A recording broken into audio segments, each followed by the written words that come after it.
বলেন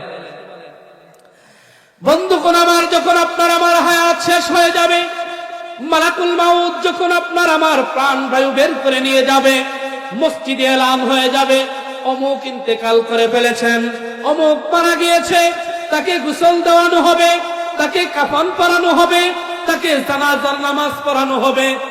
জানাজার নামাজের পর কবরস্থানের দিকে নিয়ে যাওয়া হবে। কবরস্থানে নিয়ে তার কবরের পশ্চিম পার্শ্বে রাখবে। রাখার পরে যখন কবরের ভিতরে লাশটাকে নামাবে, কে নামাবে? হয়তোবা বাবার লাশটা সন্তান কবরের ভিতরে নামাবে, দাদার লাশটা হয়তোবা নাতি কবরের ভিতরে নামাবে, হয়তোবা চাচার লাশটা ভাতিজা কবরের ভিতরে নামাবে, হয়তোবা ভাই ভাইয়ের লাশটা কবরের ভিতরে নামাবে, হয়তোবা বন্ধু বন্ধুর লাশটা কবরের ভিতরে নামাবে, হয়তোবা উস্তাদ ছাত্রের লাশটা কবরে নামাবে, অথবা ছাত্র উস্তাদের লাশটা কবরের ভিতরে নামাবে, হয়তোবা প্রতিবেশীর লাশটা কবরের ভিতরে নামাবে, হয়তোবা নিকটতম আত্মীয়র সবচেয়ে যার গভীর সম্পর্কের সবচেয়ে যিনি নিকটতম, উনি কবরের ভিতরে লাশটাকে নামাবে। কবরের ভিতরে লাশটাকে নামিয়ে যখন তার সিনার ভিতরে হাত দিয়ে বলবেন বিসমিল্লাহি ওয়া আলা মিল্লাতি রাসূলিল্লাহ, অন্য রিওয়ায়াতের ভিতরে আছে বিসমিল্লাহি ওয়া বিল্লাহি ওয়া আলা মিল্লাতি রাসূলিল্লাহ। এই কথা বলে যখন আপনাকে আমাকে চাটিয়া দিয়ে ঘুরিয়ে যখন কবরের উপরের ভিতরে উঠবে, উঠার পরে যখন আপনি আমি 3 মুষ্টি মাটি দেব, একটা দোয়া পড়ে, যেটা হলো মিনহা খালাকনাকুম ওয়া ফিহা নুঈদুকুম ওয়া মিনহা নুখরিজুকুম তারাতান উখরা। আমরা এখানে একটা সুন্নতের খেলাফ করে থাকি। সুন্নতের খেলাফ হলো আমরা 3 বার দোয়া পরে 3 মুষ্টি মাটি দেই, কি বলেন? কিন্তু এটা নাজায়েজ বলতেছি এরকম না, আবার উল্টা বুঝবেন না। আমাকে সুন্নতের খেলাফ কাজ হয় আমাদের। এটা আমরা দোয়াটা একবার করব, মাটি 3 মুষ্টি দেব, মিনহা খালাকনাকুম বলে 1 মুষ্টি মাটি দেব, ওয়া ফিহা নুঈদুকুম বলে আরেক মুষ্টি মাটি দেব, ওয়া মিনহা নুখরিজুকুম তারাতান উখরা বলে আরেক মুষ্টি মাটি দেব। বলেন সুবহানাল্লাহ।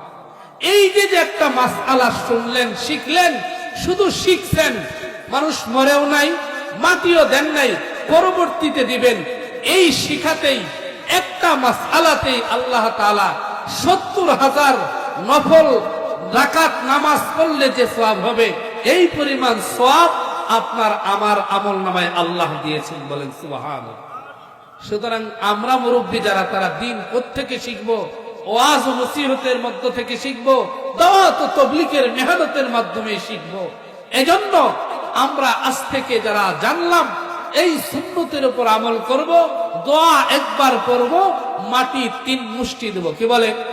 যখন আপনার আমার কবরের ভিতরে আত্মীয় স্বজন ভাই বেরাদর 3 বার 3 মুষ্টি মাটি দিয়ে একবার দোয়া পড়ে যখন কবর ছেড়ে চলে আসবে, কবর ছেড়ে যখন চলে আসবে, ভাই ভাইয়ের জন্য ক্রন্দন করবে, সন্তান পিতার জন্য ক্রন্দন করবে, দাদা নাতির জন্য ক্রন্দন করবে, নাতি দাদার জন্য ক্রন্দন করবে, ভাই ভাইয়ের জন্য ক্রন্দন করবে, চাচা ভাতিজার জন্য ক্রন্দন করবে, ভাতিজা চাচার জন্য ক্রন্দন করবে। ক্রন্দন করতে করতে মহব্বতের টান, ক্রন্দন করতে করতে কবর থেকে চলে আসবে। একজন কবি বলেন, মরনে वाला सब कोई है, जीने वाला कोई नहीं, रोने वाला सब है लेकिन जाने वाला कोई नहीं।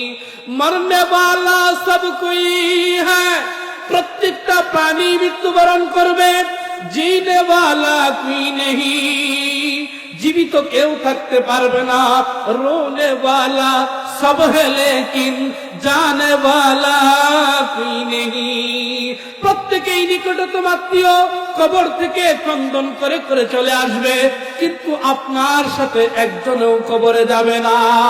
কার জন্য আপনি এই মাথার ঘাম পায়ে পরিশ্রম করে আপনি সম্পদ উপার্জন করলেন, হালাল হারামটাকে দেখলেন না, নামাজ পড়ার সুযোগ পাইলেন না। আমি কথা শেষ করতেছি।